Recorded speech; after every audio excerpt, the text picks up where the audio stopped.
Post Mortem.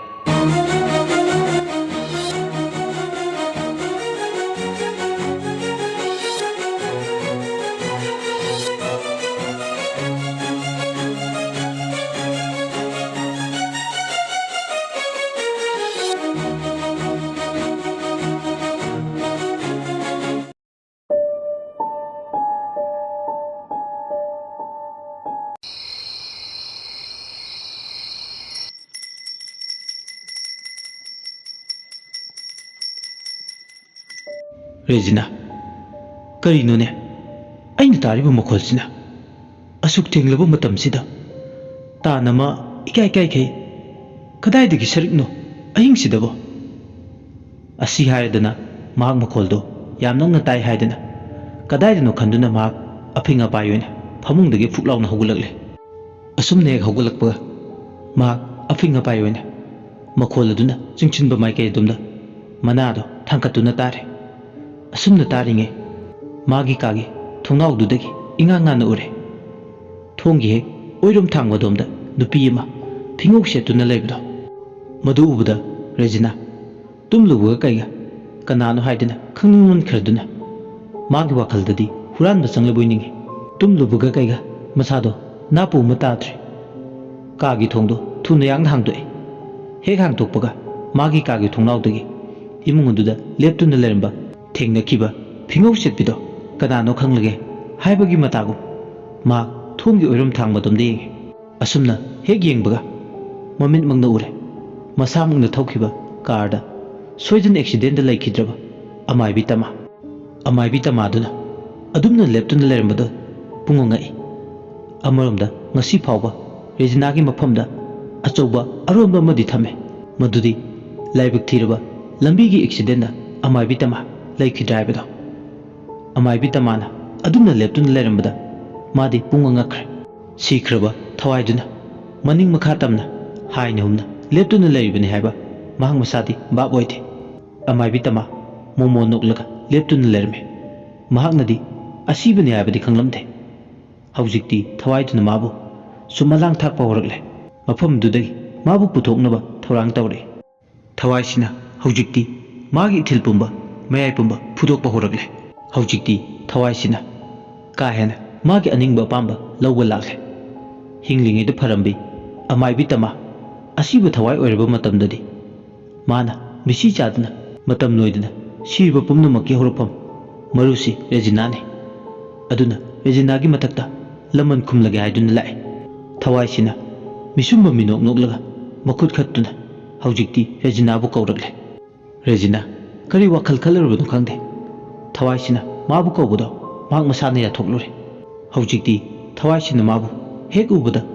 kaurakpaduda apunaba amana pubagum thawaisina chatpa maikaida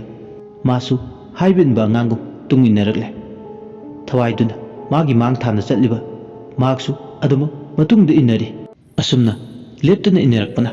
haujikti yumdugi mamang thongdo hangduklaga thawaiduga tunga mangada thongminnarakle thawaiduna suri tapam hek yaubaga mamaidu amuktang haipet momo noklaga haide lao thangyen phamsida lao matamse thenglabani aina ngasi nangi nanakta laibase atei kaigi natiye nahan haina kibagi matungina nachanupada yeliba pumba khaibige haikriduni madu pumnamakto ngasigi ahingsida ayat apan pumba khaibidage nang ningdon pomluranu haujikti nangi wabagi matam loire nachagidama nangi koktakta thangkatliba polum pumba aina thangdabirage lao aigi naksida mangondagi khongkap launa taret laktang thanglaga khangyen pamsidana lao adu oiragadi nangi ningba thungnaba imana apha nungai tansinnaba honabirani kari yengli lao asumna phatraba thawaiduna hairakle tawriba mongsida Regina du wangang thokidra mitkuptana aduma yengduna le imamamba ahingda thawan machanga iranglangna sumang matonduda thoklamba ahingda sitpa nuksina masada phujilakpa athapada khongba hoigi makhol mayamsina amuksu he ningkok apha apun naramba magi wakhal marakta thangba lesil no phaido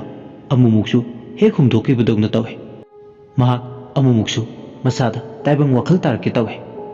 ꯃꯔꯤ ꯃꯈꯣꯡ ꯁꯝꯅꯗ꯭ꯔꯕ ꯑꯍꯤꯡꯒꯤ ꯊꯧꯗꯣꯛꯁꯤꯅ ꯃꯥꯕꯨ ꯉꯥꯌꯥꯛꯇꯤ ꯈꯟꯖꯥꯟꯅꯩ ꯃꯥꯒꯤ ꯃꯐꯝꯗ ꯑꯌꯨꯛ ꯅꯨꯡꯊꯤꯜ ꯅꯨꯃꯤꯗꯥꯡ ꯑꯍꯨꯝꯁꯦ ꯇꯥꯏꯌꯣꯟꯅꯕꯗꯧꯅꯁꯨ ꯐꯥꯎꯋꯤ ꯑꯃꯥꯏꯕꯤꯗꯨꯒꯤ ꯐꯠꯇ꯭ꯔꯕ ꯊꯋꯥꯏ ꯃꯤꯔꯦꯜꯁꯤꯅ ꯍꯟꯖꯤꯟ ꯍꯟꯖꯤꯟ ꯈꯨꯂꯥꯝ ꯇꯣꯏꯅ ꯀꯧꯔꯤ ꯃꯥꯕꯨ ꯈꯥꯡꯍꯦꯟꯕ ꯃꯄꯥꯗꯨ ꯇꯝꯅ ꯀꯨꯝꯊꯔꯛꯅꯕ ꯑꯁꯨꯝꯅ ꯇꯧꯔꯤꯉꯩ ꯇꯟꯖꯥ ꯑꯗꯨꯗ ꯑꯃꯨꯛ ꯃꯥꯒꯤ ꯃꯃꯤꯠꯇ ꯎꯈꯤꯕ ꯅꯔꯁ ꯅꯨꯄꯤ ꯌꯦꯡꯕꯗ ꯑꯀꯤꯕꯒꯤ ꯁꯛꯂꯣꯟ ꯄꯨꯕꯤ ꯅꯨꯄꯤꯗꯣ ꯀꯗꯣꯝꯗꯒꯤꯅꯣ ꯈꯪꯍꯧꯗꯦ ꯐꯨꯛ ꯂꯥꯎꯅ ꯁꯨꯃꯥꯡ ꯃꯇꯣꯟꯗꯨꯗ ꯐꯥꯎꯖꯤꯜꯂꯛꯂꯦ ꯃꯍꯥꯛ ꯇꯁꯦꯡꯅ ꯉꯛꯄ ꯐꯥꯎꯋꯤ ꯇꯨꯃꯤꯟ ꯌꯦꯡꯗꯨꯅ ꯂꯩ ꯃꯁꯥꯗꯨ ꯃꯦꯟ ꯇꯥꯗꯦ ꯍꯧꯖꯤꯛꯇꯤ ꯁꯨꯃꯥꯡ ꯃꯇꯣꯜ ꯑꯗꯨꯗ ꯐꯠꯇ꯭ꯔꯕ ꯊꯋꯥꯏ ꯑꯅꯤꯗꯨꯅ ꯍꯧꯅꯗꯨꯅ ꯌꯦꯠꯀ ꯑꯣꯏꯒ ꯄꯥꯝꯕꯣꯝ ꯄꯥꯟꯅꯅ ꯎꯏ ꯔꯦꯖꯤꯅꯥꯒꯤ ꯊꯋꯥꯏ ꯂꯧꯔꯒꯦ ꯍꯥꯏꯕꯒꯤ ꯃꯇꯥꯒꯨꯝ ꯂꯦꯞꯇꯨꯅ ꯂꯩ ꯃꯉꯛ ꯀꯟꯕ ꯃꯌꯥꯏ ꯐꯠꯇꯕꯁꯨꯅ ꯇꯤꯜꯂꯕ ꯊꯋꯥꯏꯁꯤꯡꯗꯨꯅ ꯑꯃꯠꯇ ꯑꯣꯏꯅ ꯄꯨꯟꯁꯤꯟꯈ꯭ꯔꯦ ꯃꯔꯥꯜꯁꯨ ꯊꯣꯏꯅ ꯂꯩꯇꯕ ꯔꯦꯖꯤꯅꯥ ꯍꯣꯏꯒꯤ ꯏꯃꯨꯡ ꯃꯅꯨꯡꯒꯤ ꯃꯤꯑꯣꯏꯁꯤꯡꯒꯤ ꯃꯊꯛꯇ ꯊꯋꯥꯏꯁꯤꯡꯁꯤꯅ ꯄꯥꯝꯂꯤꯕ ꯂꯃꯟ ꯈꯨꯝꯕꯁꯤꯅ ꯀꯔꯝꯕ ꯃꯈꯜꯒꯤ ꯂꯃꯟ ꯈꯨꯝꯕꯅꯣ ꯃꯇꯥꯡꯗꯨꯗꯗꯤ ꯔꯦꯖꯤꯅꯥ ꯋꯥ ꯉꯥꯡꯕ ꯊꯣꯛꯇꯦ ꯃꯥꯒꯤ ꯃꯃꯤꯠꯇ ꯑꯀꯤꯕꯒꯤ ꯁꯛꯂꯣꯟ ꯄꯨꯕ ꯅꯔꯁ ꯅꯨꯄꯤꯗꯨꯁꯨ ꯍꯦꯛ ꯌꯦꯡꯕꯗ ꯉꯁꯤꯗꯤ ꯊꯣꯏꯅ ꯑꯀꯤꯕ ꯐꯥꯎꯈꯤꯗ꯭ꯔꯦ ꯃꯍꯥꯛ ꯃꯁꯥꯗ ꯐꯅ ꯇꯥꯏꯕꯪ ꯋꯥꯈꯜ ꯇꯥꯒꯤ ꯍꯦꯛ ꯍꯦꯛ ꯇꯧꯔꯁꯨ ꯃꯍꯥꯛ ꯈꯨꯗꯤꯡꯃꯛ ꯑꯗꯣ ꯊꯣꯏꯅ ꯈꯜꯂꯨꯗ꯭ꯔꯦ ꯃꯃꯥ ꯑꯃ ꯑꯣꯏꯔꯨꯕꯅ ꯃꯆꯥꯒꯤ ꯑꯋꯥ ꯑꯅꯥ ꯄꯨꯝꯕ ꯀꯣꯛꯂꯅꯤ ꯈꯟꯗꯨꯅ ꯃꯍꯥꯛ ꯗꯥꯔꯤꯔꯣꯝꯗ ꯈꯣꯡ ꯊꯥꯡꯕ ꯍꯧꯔꯛꯂꯦ ꯑꯁꯨꯝꯅ ꯃꯥꯡꯒꯣꯟꯗꯒꯤ ꯗꯥꯔꯤ ꯐꯥꯎꯕꯒꯤ ꯁꯤꯔꯤ ꯃꯆꯥꯗꯨꯗ ꯈꯣꯡꯀꯥꯞ ꯑꯅꯤ ꯑꯍꯨꯝ ꯊꯥꯡꯕ ꯍꯧꯔꯛꯄ ꯃꯇꯝꯗꯨꯗꯅꯤ ꯈꯪꯍꯧꯗꯅ ꯃꯃꯥꯏ ꯅꯣꯡꯄꯣꯛ ꯆꯤꯡꯈꯩ ꯄꯥꯡꯕꯗ ꯍꯧꯔꯤꯕ ꯏꯪꯈꯣꯜꯗꯨꯒꯤ ꯍꯩꯅꯧ ꯃꯈꯣꯡꯗꯨꯗꯒꯤ ꯑꯀꯟꯕ ꯅꯨꯡꯁꯤꯠ ꯑꯃ ꯎꯔꯨ ꯎꯔꯨ ꯂꯩꯁꯤꯟꯗꯨꯅ ꯂꯩꯖꯕꯤ ꯊꯥꯗꯨꯅ ꯇꯥꯏꯕꯪꯄꯥꯜ ꯄꯨꯝꯕ ꯃꯥꯡꯍꯜ ꯂꯩꯒꯥꯏꯕꯒꯤ ꯃꯇꯥꯡ ꯁꯤꯜꯂꯛꯂꯦ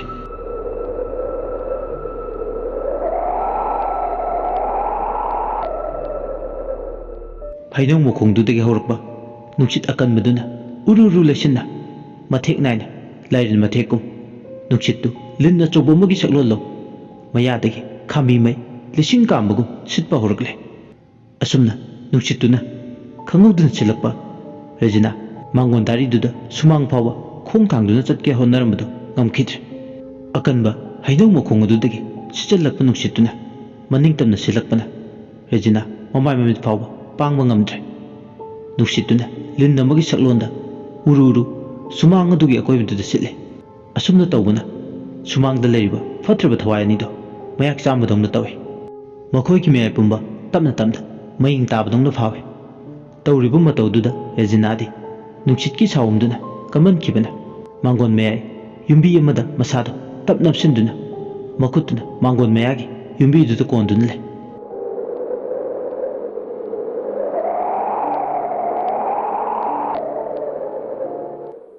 ꯅꯨꯡꯁꯤꯠꯇꯨ ꯁꯤꯠꯅ ꯁꯤꯠꯅ ꯍꯧꯖꯤꯛꯇꯤ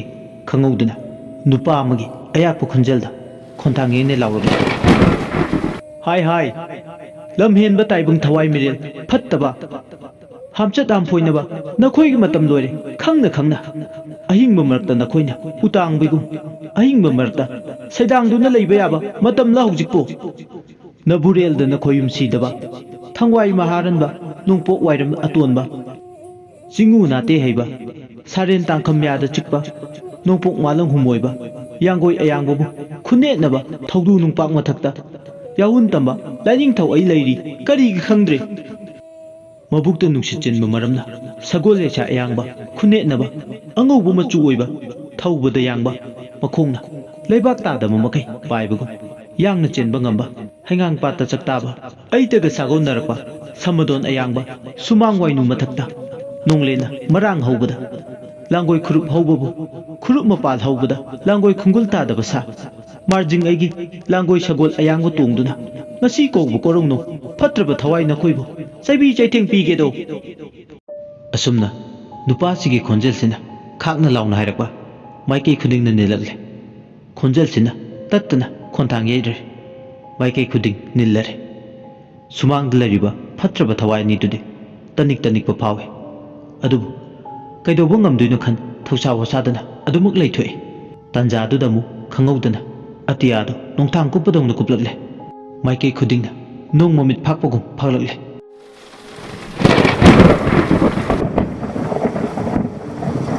ꯃꯤꯠꯀꯨꯞ ꯈꯔꯒꯤ ꯃꯃꯥꯡꯗ ꯑꯇꯤꯌꯥ ꯄꯨꯝꯕꯗ ꯂꯩꯇꯦꯡ ꯑꯣꯏꯔꯝꯕ ꯊꯥ ꯊꯋꯥꯟꯃꯤꯆꯥꯛꯀꯤ ꯃꯉꯥꯜ ꯄꯨꯝꯕ ꯃꯥꯡꯈ꯭ꯔꯦ ꯃꯁꯤꯒꯤ ꯇꯥꯌꯣꯟꯅꯕꯗ ꯅꯣꯡꯊꯥꯡ ꯀꯨꯞꯄꯒꯤ ꯃꯉꯥꯜ ꯃꯔꯛ ꯑꯗꯨꯗ ꯑꯃꯨꯛ ꯂꯥꯡꯒꯣꯏ ꯁꯪꯒꯣꯜ ꯈꯣꯡꯕꯒꯤ ꯃꯈꯣꯜ ꯇꯥꯔꯛꯏ ꯅꯣꯡꯄꯣꯛ ꯆꯤꯡꯈꯩ ꯄꯥꯡꯕ ꯑꯇꯤꯌꯥꯗꯣꯝꯗꯒꯤ ꯁꯃꯗꯣꯟ ꯑꯌꯥꯡꯕ ꯀꯧꯕ ꯃꯥꯔꯖꯤꯡ ꯂꯥꯏꯒꯤ ꯈꯨꯅꯦꯁꯥꯗꯨꯒꯤ ꯃꯊꯛꯇ ꯏꯕꯨꯗꯧ ꯃꯥꯔ ꯊꯥꯡꯃꯥꯏꯍꯟꯕ ꯃꯥꯔꯖꯤꯡꯗ ꯇꯣꯡꯗꯨꯅ ꯀꯣꯔꯧ ꯅꯣꯡꯃꯗꯣꯜ ꯊꯛꯇꯒꯤ ꯈꯨꯠꯇ ꯀꯥꯡꯖꯩ ꯄꯥꯏ ꯃꯥꯂꯦꯝ ꯅꯨꯡ ꯀꯨꯝꯂꯛꯂꯤ ꯑꯗꯨꯒ ꯁꯨꯃꯥꯡꯗꯨꯒꯤ ꯑꯀꯣꯏꯕꯗ ꯂꯥꯡꯒꯣꯏ ꯁꯒꯣꯜ ꯈꯨꯔꯨꯞ ꯊꯧꯔꯛꯂꯦ ꯏꯕꯨꯗꯧ ꯃꯥꯔꯖꯤꯡꯅ ꯁꯃꯗꯣꯟ ꯌꯦꯡꯅ ꯍꯥꯏꯔꯛꯏ ꯅꯤꯡꯊꯧꯔꯦꯜꯒꯤ ꯁꯒꯣꯜꯗꯤ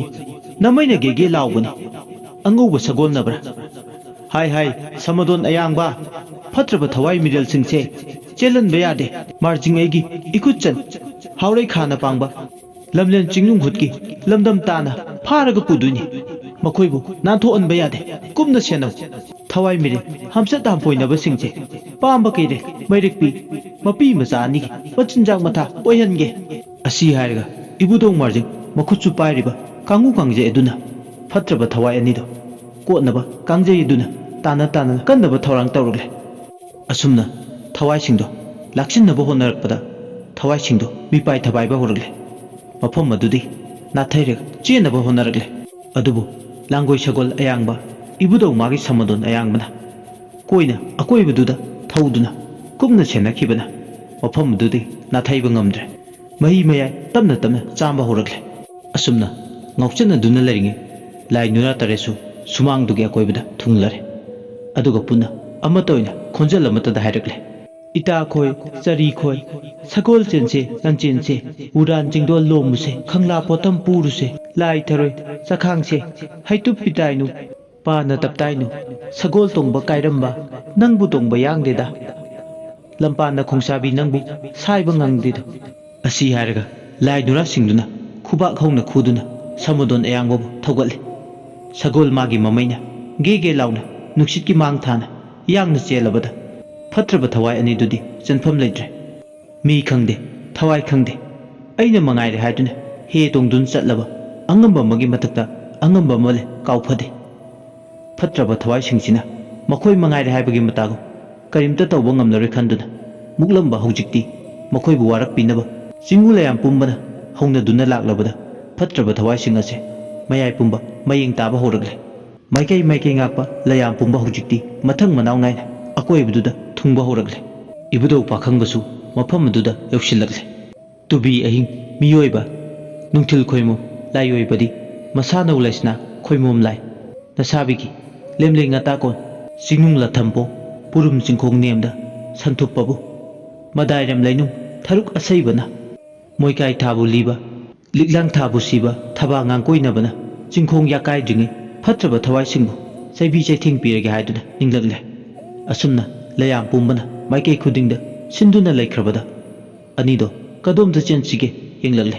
ꯃꯥꯏꯀꯩ ꯀꯔꯝꯕꯅ ꯐꯩ ꯈꯜꯂꯛꯂꯦ ꯉꯁꯤꯒꯤ ꯅꯨꯃꯤꯠꯁꯤꯗ ꯆꯤꯡꯎ ꯂꯥꯏꯁꯤꯡꯁꯤꯒꯤ ꯈꯨꯠꯇ ꯇꯥꯈꯤꯕ ꯊꯣꯛꯂꯣ ꯃꯈꯣꯏꯒꯤ ꯑꯔꯣꯏꯕ ꯅꯨꯃꯤꯠ ꯑꯣꯏꯔꯒꯅꯤ ꯈꯜꯂꯨꯕꯗ ꯋꯥꯗꯕ ꯉꯝꯂꯛꯇꯦ ꯅꯍꯥꯟ ꯃꯈꯩꯗꯤ ꯃꯈꯣꯏ ꯃꯉꯥꯏꯔꯦ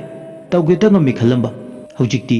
ꯆꯤꯡꯎ ꯂꯥꯏꯁꯤꯡꯒꯤ ꯃꯃꯥꯡꯗ ꯃꯥꯏꯊꯤꯕ ꯅꯪꯒꯗꯧꯔꯦ ꯈꯪꯂꯛꯂꯦ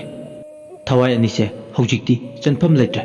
ꯃꯥꯏꯀꯩ ꯈꯨꯗꯤꯡꯗ ꯂꯥꯟꯗꯨꯟ ꯋꯥꯡꯅ ꯁꯥꯕꯒꯨꯝ ꯄꯜ ꯊꯠꯆꯤꯟꯗꯨꯅ ꯊꯝꯈ꯭ꯔꯦ ꯑꯋꯥꯕꯒꯤ ꯃꯁꯛꯅꯤ ꯁꯨꯃꯥꯡꯗꯨꯒꯤ ꯑꯀꯣꯏꯕꯗ ꯂꯤꯟꯗꯧꯅ ꯃꯊꯦꯛ ꯃꯊꯦꯛ ꯅꯥꯏꯅ ꯃꯌꯥ ꯂꯥꯎꯅ ꯀꯥ ꯁꯛꯂꯣꯟ ꯂꯧꯗꯨꯅ ꯁꯨꯃꯥꯡ ꯃꯇꯣꯟꯗꯨꯗ ꯎꯔꯨ ꯎꯔꯨ ꯇꯥꯁꯤꯟꯗꯨꯅ ꯂꯩꯔꯤ ꯆꯟꯐꯝ ꯂꯩꯇ꯭ꯔꯕꯁꯤꯡꯗꯨꯒꯤ ꯃꯊꯛꯇ ꯈꯪꯍꯧꯗꯅ ꯏꯕꯨꯗꯧ ꯃꯥꯔꯖꯤꯡ ꯃꯈꯨꯠꯁꯨ ꯄꯥꯏꯔꯤꯕ ꯌꯥꯏꯑꯣꯏꯕ ꯀꯥꯡꯉꯨ ꯀꯥꯡꯖꯩꯗꯨꯅ ꯂꯝꯍꯦꯟꯕ ꯊꯋꯥꯏꯗꯨꯒꯤ ꯃꯉꯛꯁꯝꯗ ꯀꯣꯠꯈ꯭ꯔꯦ ꯑꯗꯨꯝꯅ ꯍꯦꯛ ꯀꯣꯠꯈꯤꯕꯒ ꯑꯃꯥꯏꯕꯤ ꯇꯃꯥꯒꯤ ꯃꯌꯥꯏ ꯄꯨꯝꯕ ꯆꯥꯝꯂꯦ ꯁꯃꯗꯣꯟ ꯑꯌꯥꯡꯕꯅ ꯃꯈꯣꯡ ꯑꯗꯨꯅ ꯐꯠꯇ꯭ꯔꯕ ꯅꯔꯁ ꯅꯨꯄꯤꯗꯨꯒꯤ ꯊꯋꯥꯏꯗꯨꯗ ꯈꯣꯡꯅꯦꯠꯅꯈ꯭ꯔꯦ ꯍꯧꯖꯤꯛꯇꯤ ꯊꯋꯥꯏꯁꯤꯡꯁꯤꯅ ꯃꯥꯒꯤ ꯃꯥꯒꯤ ꯃꯌꯥꯏ ꯄꯨꯝꯕ ꯍꯟꯊꯔꯛꯂꯕ ꯃꯇꯝꯗ ꯊꯋꯥꯏ ꯑꯅꯤꯗꯣ ꯍꯥꯎꯔꯩ ꯈꯥꯅ ꯄꯥꯡꯕ ꯃꯥꯏꯀꯩꯗ ꯍꯣꯏ ꯍꯣꯏ ꯂꯥꯎꯅ ꯍꯣꯏꯊꯈ꯭ꯔꯦ ꯑꯉꯛꯄꯒꯤ ꯀꯨꯝꯍꯩꯅꯤ ꯇꯥꯏꯕꯪ ꯁꯦꯝꯕ ꯃꯄꯨ ꯃꯥꯒꯤ ꯀꯨꯝꯍꯩꯗꯤ ꯇꯥꯏꯕꯪ ꯀꯅꯥꯅ ꯈꯪꯉꯝꯒꯅꯤ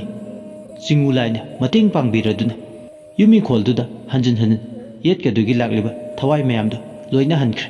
ꯑꯇꯤꯌꯥꯗ ꯅꯣꯡꯊꯥꯡ ꯀꯨꯞꯂꯝꯕ ꯅꯨꯡꯁꯤꯠ ꯑꯀꯟꯕ ꯁꯤꯠꯂꯝꯕ ꯄꯨꯝꯅꯃꯛ ꯍꯥꯟꯅꯒꯤ ꯃꯇꯧꯒꯨꯝ ꯇꯞꯅ ꯇꯞꯅ ꯐꯤꯕꯝꯗ ꯍꯟꯖꯤꯟꯈ꯭ರೆ ꯍꯧꯖꯤꯛꯇꯗ ꯇꯥꯏꯕꯪ ꯋꯥꯈꯜ ꯇꯥꯔꯦ ꯂꯩꯌꯥꯝꯁꯤꯡꯗꯣ ꯍꯧꯖꯤꯛꯇꯤ ꯃꯥꯒꯤ ꯃꯥꯒꯤ ꯃꯀꯥꯏꯐꯝꯗ ꯍꯟꯅꯈ꯭ꯔꯦ ꯂꯩꯌꯥꯝꯅ ꯃꯈꯣꯏꯒꯤ ꯏꯃꯨꯡ ꯃꯅꯨꯡꯒꯤ ꯑꯋꯥꯕ ꯄꯨꯝꯕ ꯃꯥꯡꯍꯟꯈ꯭ꯔꯦ ꯔꯦꯖꯤꯅꯥ ꯏꯃꯨꯡꯗ ꯆꯪꯂꯛꯂꯦ ꯍꯧꯖꯤꯛꯇꯤ ꯏꯃꯨꯡꯁꯤꯒꯤ ꯑꯋꯥꯅ ꯑꯀꯤꯕꯅ ꯄꯤꯛ ꯊꯜꯂꯝꯕ ꯊꯋꯥꯏ ꯀꯌꯥꯒꯤ ꯋꯥꯀꯠꯅ ꯑꯀꯣꯏꯕꯗ ꯁꯥꯒꯣꯟꯅꯗꯨꯅ ꯂꯩꯔꯝꯕ ꯂꯣꯏꯅ ꯃꯥꯡ ꯇꯥꯛꯈ꯭ꯔꯦ ꯑꯁꯨꯝꯅ ꯑꯍꯤꯡ ꯑꯗꯨ ꯂꯣꯏꯁꯤꯟꯈꯤ ꯃꯊꯪꯒꯤ ꯅꯨꯃꯤꯠꯅꯤ ꯔꯦꯖꯤꯅꯥ ꯅꯣꯡꯉꯥꯟꯕꯒ ꯃꯄꯨꯔꯣꯏꯕ ꯌꯣꯍꯟꯕꯗ ngarang ahing thokhiba thodok-singdo hawbadagi loi phawba tamlame nonganbaga hujikti makhoigi yummi khonda latliba laiduda hujikti hairang lairang kalame somduna kamdauri numitsimaki ayukta rimski cantinda ngasidi pung 12 khara helakpadaida hainakibagi matungina salainganba binoy amadi radhika unari samam thaklaba madu punna wari sanari radhika amadi mamanaba niduga awai kum tongnare kumang yamna chawsilabiko Dr. Salainganba matangni yadabagini radhika hoide matangni yadabagi oiramani radhika nangna khanglaroi nungsibagi mohumna haigatlaba thamoigi awabadi yare dabai yade dabai thamoigi ninga haise asuki matik kanmani radhika noglaga hairpa thoklauna tanja chare khanduna binoyna michi khachille thuklawba hek phawi tawribu matawduda radhika ikairap tawi adubu masu khangi khangdaba nate ingit irang michi mino michi sina thamoigi pakhung chale radhika su haipetinui binoyna mabu khanjai pamje haiba khangne hawjikta wari sanarmaga binoy amadi radhika tumin mitke michanaduna yengnaduna le matangduda asum naire salainganmana nongmi radana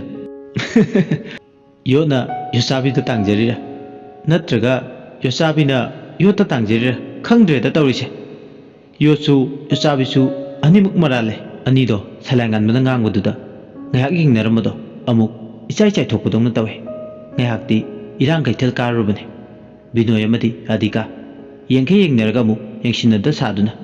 amuk hamu wari sanaba haurugle radhika noina ikaiba khara fanaba masagi kaimta khangsinnadaba saduna ma oina wamang yansile Dr. Salainganbadi ngarang hekta etombom thade haibagi pautaida etombom no panbagi itado ahing tumba yade hai wakhalna Salainganba nokphe tawraga karino haisibo khadaidagi etombom no aibu etombom sabaga haijade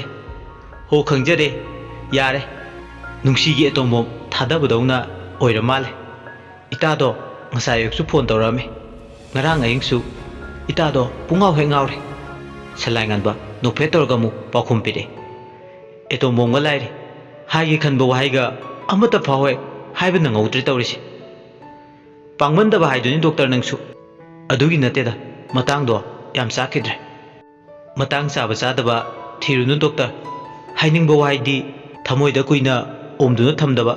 dongdong hekta phungtokpa binoyna adu oiragadi aisu radhika ai nangmu nungsi matangduda Salainganba khangpre khangi nokningba masu phawi radhika do phamlambadagi phuklauna hogulagla ho aisu yare nangna haiba wada aisu nangbu kuiri nuksiduna lakwa asi hairamlaga radhika do mamaido hayai amanbadongna ngaksak ngangne ikairap tawna yenglamlaga ai chatlage hairamlaga mak chatkige tawe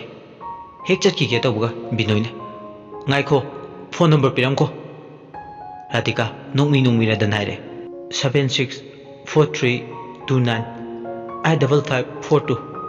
phone number do hairamlaga tumin chatkre Salainganbadi ingangangna yengduna le anidugi mong matawduda masu noklakaire mi singse yam ngamiko binoyna khome khara ngamdadi yadrena tawrise hoida binoyna mu aigidi set oire nangsu set oinaba tawrodana ngarang matangna yadrduna kaimta hayudabado ngasi mu hainaba try tawrodana horen tawrge bai hawjikti mak thabak chilamgadaba male asumne haibaga tanja chana magi phone do ring lai kanano call tawribado haiduna yengluba matamda thadoigi oirame yamna thajarude call lakpaduda harauba nungaiba ma phawi masada makhongna thongna lakjabadongna masada phawrame pukningna khoidaba wakhalna khanjaba nungsibi mangna call tawrapase asuki matik masu harauba nungaiba nina masado ipun punchile phone do ring chatpagi hek paikhatke tawbaga call lamado tokre phone do khinglambadigi paiba nangaudrabadudade amukena khoirang masado Salainganba awaba haibadu oi